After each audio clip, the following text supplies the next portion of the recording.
When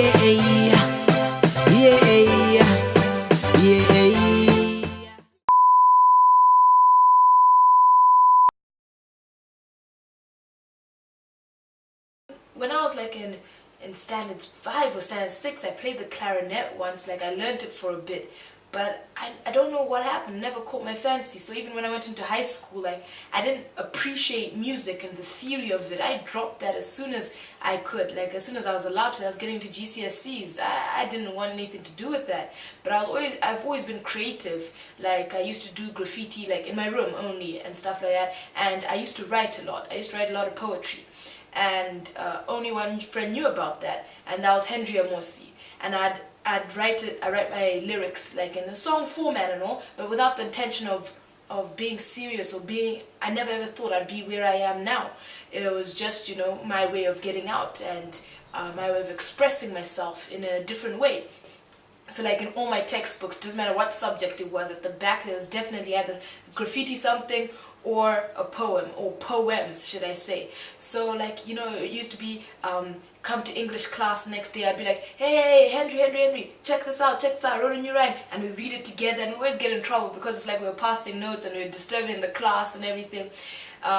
So that's when I knew I loved poetry. But when I actually got so inspired to start writing in a different way was one English lesson. We had to research a role model, and that time I had been looking up Tupac because I appreciate his music, I really did, and that time I was really into his music. So I was researching him and I stumbled upon The Rose That Grew from the Concrete.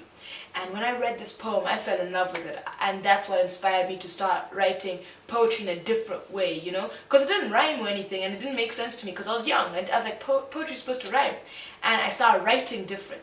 And at that time, it started lowering my English grades. I used to get B's instead of A's because, like, it'd say, write an essay about ABC, and I'd write in a poem format. You know, it wouldn't rhyme or anything, but it was all in a poem format. So it'd be like, this would be an A+ poem, but we have to give you a B because you didn't answer the question right.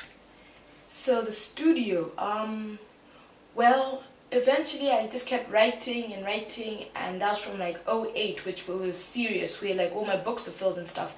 So eventually, in the mid 08 or somewhere there, Henry introduced me to a Facebook group battle.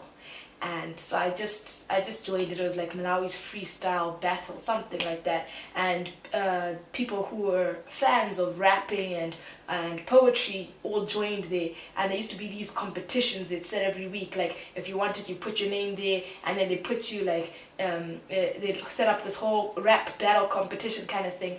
And coincidentally, if you want to call it a coincidence, Sean Focus was part of that group, and he saw one of the battles I was in, and he messaged me straight away like, hey, we need to meet, please contact me.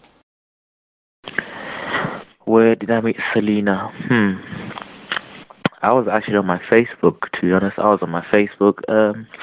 There was a rap group thingy opened on Facebook, and I was added onto it, but I didn't take in the battles or whatever.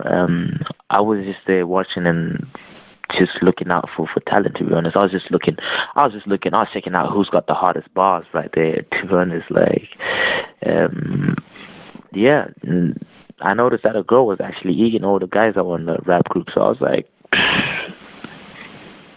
damn right, like, she's hot. I need to pull her in, like, I need to work with her, like, you know what I'm trying to say, like, yeah. Oh, just Facebook. Thanks to Facebook, I guess. The next year, that's when he started working with Theo, and now I had already been introduced to Theo by one of my friends, so I knew of him and what he did. And by that time, I was going into college now at Malawi College of Accountancy, and I didn't really like the subject I was doing, and I used to bunk classes a lot, and I didn't like what I was doing in my spare time. So I was like, you know what, let me go check out the studio situation, let's see what it's about. And I went there and I was mind boggled. I didn't I couldn't believe this was still Malawi, you know what I mean? I never met people with such passion for a certain thing and such a dream, you know, ambition and stuff like that. So I loved going there. I loved the environment. I used to watch, and this is like when Theo was still trying to prepare for his Gypsy launch, and Yesaya had just come in and showed. It was like a small amount of time when everyone just came in, and it was just like coincidence, like April 2009. I remember I walked in there. And Theo was shocked to see me because he's like, what the hell are you doing? He's like, hey, what's up? Hey, people, look after her. And I remember the first thing he said to the other guys after he said hi to me, he goes, get her a beat. When I first met Selena, I thought she was very charismatic and very passionate about her music. And that showed whenever she was in the studio or around the guys, or around music in general. First time I met Selena, she had a rhyme book. Well, not a rhyme book, it was like a textbook from school, because she was still in school. She's like, oh, I can rap, you know, I got rhymes. And she was in the back. She wasn't really in the studio, she was just like in the back. And Sean, one of the guys, Sean, was like, oh, this girl Selena, you know, she writes and whatnot. And at the time, her writing was really good. So I felt like the way she puts her words together, it was impressive at the time.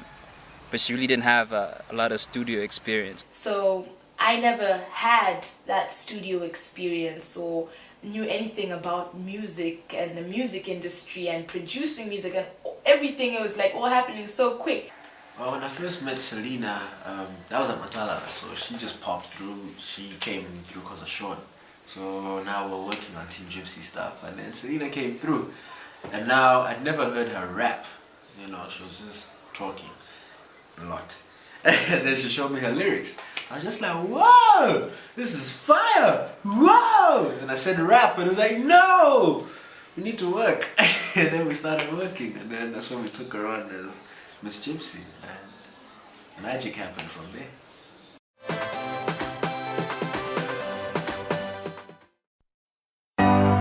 One broken into different pieces, the gates wide open, no one to receive us. Deceived all our lives, we thought it was Jesus. We were serving toned down, they called it religion. Acknowledgement for my accomplishments. Devil on my shoulder till I shoulder him. Staring at my future through this cauldron. All I can see is the reflection of a rising sun. Incarceration of emancipation. Freedom isn't given, it is taken. Prepared for the wars, though we're praying.